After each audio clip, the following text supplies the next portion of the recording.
quadratic function y is equal to x squared plus ax plus b's graph in the coordinate plane. Solve for the area of triangle ABC when A and B are x-intercept and C is a vertex of the function. At first, let's think about the two cases of the graph of the quadratic function. So we know that every single graphs or the graph types of graphs will going to be defined by our leading coefficient. And for our leading coefficient, we usually notate it as A. The first case will going to be the case where our A value, which will going to be our leading coefficient, is greater than 0. Which means when our A value is positive value, the graph of a quadratic function will opens upward. Or we can say goes upward. When the quadratic function opens upward, for example, it will look something like this, that keeps going toward upward, never intersects that specific one point. But then it will contain a specific point, which is one of the most important things in a quadratic function, which we call it as the minimum point, or sometimes we call it as the lowest point on our graph. And this will going to be the case where a leading coefficient is positive value. And it is for the second way, the second types of the graph, will going to be the case where a value, our leading coefficient, is less than 0. Which means when our leading coefficient is negative value, the graph of a quadratic function opens downward. When the quadratic function's graph opens downward, for example, it will look something like this that keeps going toward downward and never intersects at specific one point. But then it will contain a specific one point that it contains, which will going to be another most important thing in a quadratic function, which we call it as the maximum point, or the highest point on our quadratic function. And this will going to be the case where our A value is less than 0. And if you think about the definition of a vertex of specific point, which in this case will going to be C according to the information, vertex is same thing with the adding the number of possibilities of the minimum point and the maximum point. If you add addition of the number of possibilities between minimum and maximum value, it gives us the vertex of a function. So in this case, the vertex of a quadratic function will going to be C according to the questions. And now let's think about other terms that we need to know. At first, let's think about what will going to be the x-intercepts. For the x-intercept in the quadratic function, so for the x-intercept, if we convert this into a coordinate, it will going to be x comma 0. And if you don't know what is the coordinate, it is a specific point on the graph, especially on a quadratic function in this case. So it will going to be x comma 0. If you write it with different color, it will turn into x comma 0. Which means when is our x-intercept will going to be the case when our x, which will going to be our input of a function, is equal to 0. And for the output of our function, which will going to be y, and y will going to be our output of a function, will turn into 0. But our x value should exist in order to make the x-intercept, so it will going to be x. So these terms, if you convert this into a coordinate, it will going to give us the x-intercept. So we can simply see that our x-intercept will going to be the case when the input is equal to x, which means when it exists, our output, so our output of our function, which we notated as f of x or the y, will turn into 0. This is what the x-intercept will going to be. So the x-intercepts in this case, the x-intercept, which means when the input of our function is equal to x, which means it exists, our output of our function should always be equal to 0. It will obviously going to be a and a b, as they mentioned it in this information. And now what we need to do right now is we need to complete So as a first step of solving this question, we need to complete our function, which means we need to use our coordinates of our quadratic function, which will going to be some specific point that is on the function. So at first, we need every single coordinates that we need to use when it comes to solving this. At first, we got a value, our coordinate a, and our coordinate a is the same thing with our x-intercept, which we're going to be -3, 0, as they gave it right over here. And another one we're going to be the sum point, some specific point. We don't really know it, but only thing that we know it is that it is a y-intercept, which means when the y value is equal to 0, y value exists, and our x value is equal to 0. So if you write our coordinate down, we'll turn to 0, 15, which means when the x value is equal to 0, our y value will turn to 15. So from here, we can know one thing. This will going to be our x-intercepts, which means we can convert this into some specific point or some specific format of a quadratic function. But in this case, the thing that is optimized when it comes to solving for the binomial, so we're going to be the x-intercept, we're going to be the binomial form. And if you think about what a binomial form is, it is a form that is formed by the binomials, which is optimized when it comes to solving for the x-intercepts. So at first, let's actually convert this into a binomial form with the unknown variables.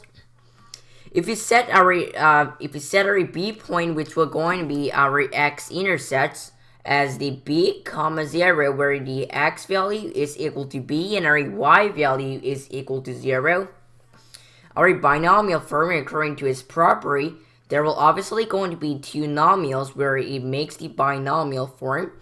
And first of all, that should be equal to 0, as the x-intercepts properties that when the x value, which will going to be our input of specific function, exists, our y value, which will going to be our f of x, or the output of this specific function, is equal to 0. So at first we can write it as x minus 3 for our first a coordinate, -3, 0. The reason is it should be x plus 3. The reason is because the x values need to make our whole expression turn to 0. And if you input x value here as -3, -3 plus 3 will turn into 0, which makes this whole expression turn to 0. Another one will going to be x minus b, since we need that our b is on our positive side of our x-axis, which means our b value will going to be the positive value. So we need to input our x value as our positive b value, which means we need to write it as the negative b to make our whole expression turn into 0. Write our function down again, which will going to be y is equal to x plus 3 times x minus b, and this will going to be our binomial form, which is optimized when it comes to solving for the x-intercepts in our function. But we need to solve for our b, which will going to be the unknown variable in this case. In order to solve for that, we need a specific coordinate in order to use our input and output properties. And one more coordinate that are given, it will going to be the y-intercept, which will going to be 0, 15. So all you have to do is we need to input our coordinates back to our original function in order to solve for the another missing values. So for our first step, it will turn into, when you input 0 into our x values from our function, it will going to be 0 plus 3 times 0 minus b, and that should be equal to our output of our function, which is the same thing with our y coordinate of our function, which will going to be 15. So this will going to be the clue that we'll be able to solve for our b value. If you simplify our expression a little bit more, 0 plus 3 will turn into 3, and then times 0 minus b will turn into minus b, and that is equal to 15. All you have to do right now in order to solve for a b value is divide whole terms by 3. If you do it, we're going to get negative b is equal to 15 divided by 3, which will going to give us positive 5. But it is negative b, which means all you have to do is we need to divide negative 1 one more time in order to solve for a true b value, which will going to be negative 5. So our b value was negative 5. So we figure out that the true b value will going to be just 5, not negative 5. So if you input b value as positive 5, it will going to be y. Our full function will going to be y is equal to, there will going to be a 2 nomial, since we knew that it is a binomial form. And then that will going to be y is equal to x plus 3, and then x minus 5. This will going to be our new function. But then in order to simplify this more, all I have to do is we need to multiply this back to solve for a standard form. And if you think about what the standard form is, standard form is the same thing with just a normal form, but that is simplified when it comes to solving for our y-intercept. So for our basic formula of our standard form is ax squared plus bx plus c, which is same thing with simplifying our binomial format into our multiplication, which means we can actually try that, and then y is equal to x plus 3 times x minus 5. If we extend this, it will turn into x squared minus, so x minus 5 and then x plus 3, which will going to be minus 2x, and we're going to get minus 15. This will going to be our new standard form that we found. So this will going to be the standard form that we found by multiplying the extensions of a binomial form back to our standard form. But in the first video, all we have to do in order to solve for our vertex of our function was to convert our format of our binomial, it can be binomial or the standard form, into a vertex form in order to solve for a vertex of a specific function. And if you think about what the vertex form was, it was y is equal to a times x minus p squared plus q, where a is just a leading coefficient, same with the thing that we did right here. And the coordinate of our vertex will going to be p comma q, where p is input of a function and q is our output of a function. But in this case, we don't have to do our vertex form, which we're going to make this way even faster than the first one. The way to solve this is to use a formula for solving this. And if you think about what the formula will going to be, we know that every single coordinates can be summed up as the x comma y, where the x should always be the input of the function, and the y value should always be the output of some specific function. But then our formula will going to be solving for the x values of our vertex, which will going to be negative b over 2a comma y. This will going to be our new formula for it.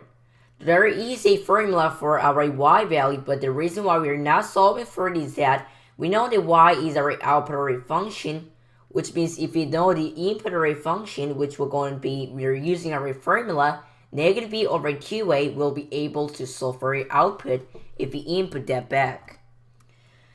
So let's think about what the negative b over 2a is. Negative b over 2a is same thing with solving for the x value, x coordinate of our vertex. B, which is located in the numerator, will going to be the coefficient. So it will going to be a coefficient of first degree power or first power variable. And if you think about what the first power variable will going to be in this question, will going to be the x. And if you think about what the a value is, a value will obviously going to be the leading coefficient. we're going to be a leading coefficient. And if you don't know what the leading coefficient is, we know that coefficient is just a constant. So it is just a constant, which means it is just a number beside the variable. But our leading defines our just a coefficient, the leading coefficient different. Our leading means the highest power term. The highest power term in the quadratic function, which in this case will going to be x squared. So let's actually input that back. Our b value will going to be the coefficient of the first degree power term, which will turn into -2. So we have negative and then -2 over in the denominator. We're going to get 2 times a, our a value. Our leading coefficient will turn to 1. So if you simplify this, it will turn into -2 will turn into +2. Over 2 will going to give us +1. And our +1 will going to be the x-coordinate of vertex. This is what the 1 will going to be. In order to solve for a y value, all you have to do is we need to input this back, which means from our function we need to input x value into 1, which will going to give us 1 squared minus 2 minus 15. Minus 2 minus 15 will turn to minus 17, plus 1 will turn into minus 16. So minus 16 will going to be our y value in our quadratic function. And now it's time for us to think about how to solve the area of these specific triangles that are given on the coordinate plane. At first, the most important thing is how can you solve the distance? Distance on the coordinate plane, same thing with the difference. So the same thing with the difference. The same thing with the difference between points. So if we actually apply this theory to our function or to this problem, at first we know that a value is equal to -3, 0. B value is equal to +5, 0. And lastly, our c value we're going to be -1 is 1, -16. This will going to be our c value. At first, if you think about how can you solve for the area of the triangle, it is base times height times 1/2, or divided by 2. Base will going to be the length between a and a b. Height will going to be the length from the c to the x-intercepts. So we can solve for this in this way. First of all, for the segment AB, they said it is the difference between the points. The difference between the points, only -3 and the 5 are different, and 0 will going to be same. So the length between A and B will going to be +8. Now let's think about this c value. How can you solve for the height?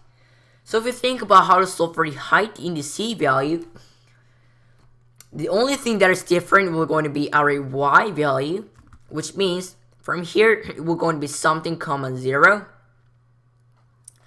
And so if you think about it, our c value was 1, 16. And here it will going to be 1, 0, which means our length of c will turn into 16. And now all you have to do is we know that for solving for the area of this specific triangle is equal to base.